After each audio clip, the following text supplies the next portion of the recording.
ಈ ಕಾರ್ಯಕ್ರಮದಲ್ಲಿ ನಾನು ಅತ್ಯಂತ ಸಂತೋಷದಿಂದ ಭಾಗವಹಿಸಿದ್ದೇನೆ. ನಾನು ನಾಸ್ತಿಕನಲ್ಲ, ನಾನು ಕೂಡ ಆಸ್ತಿಕನೇ.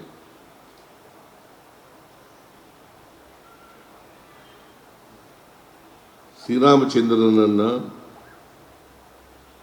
ಇಡೀ ದೇಶ ಪೂಜಿಸ್ತದೆ. 143 ಕೋಟಿನಲ್ಲಿ ಎಲ್ಲರೂ ಪೂಜಿಸ್ತಾರೆ, ಹಿಂದೂಗಳು ಹೆಚ್ಚಾಗಿ ಪೂಜಿಸ್ತಾರೆ.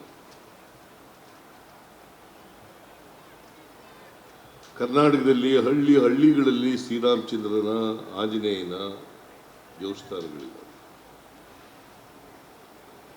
ನಮ್ಮೂರಿನಲ್ಲಿ ನಾನು ಒಂದು ಶ್ರೀರಾಮಚಂದ್ರನ ದೇವಸ್ಥಾನವನ್ನು ಕಟ್ಟಿಸಿದ್ದೀನಿ. ಇದು ನಾವು ಕೂಡ ಶ್ರೀರಾಮಚಂದ್ರನ, ಆಂಜನೇಯನ ಪರಮ ಭಕ್ತರು. ನಾವು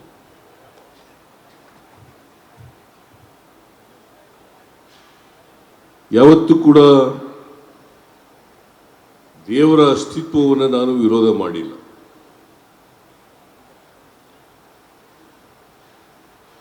ನಾವು ಎಲ್ಲರೂ ಹೇಳ್ತೇವೆ ದೇವನೊಬ್ಬ ನಾಮ ಹಲವು ಅಂತ.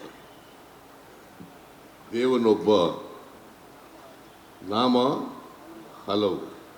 ಕೆಲವರು ಈಶ್ವರನ ಪೂಜೆ ಮಾಡ್ತಾರೆ, ಕೆಲವರು ಆಂಜನೇಯನ ಪೂಜೆ ಮಾಡ್ತಾರೆ, ಕೆಲವರು ಶ್ರೀರಾಮಚಂದ್ರನ ಪೂಜೆ ಮಾಡ್ತಾರೆ,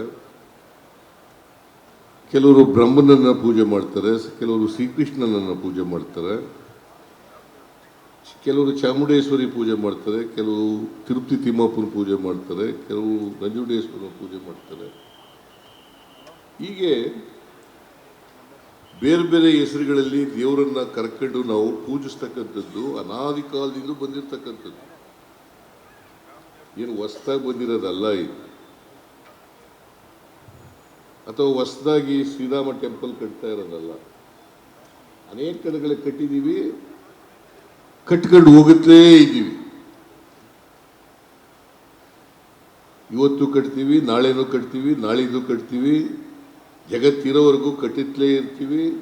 ನಾವೆಲ್ಲ ಬದುಕಿರೋವರೆಗೂ, ಮನುಷ್ಯ ಬದುಕಿರೋವರೆಗೂ ಕೂಡ ಕಟ್ಟುತ್ತಲೇ ಇರ್ತೀವಿ.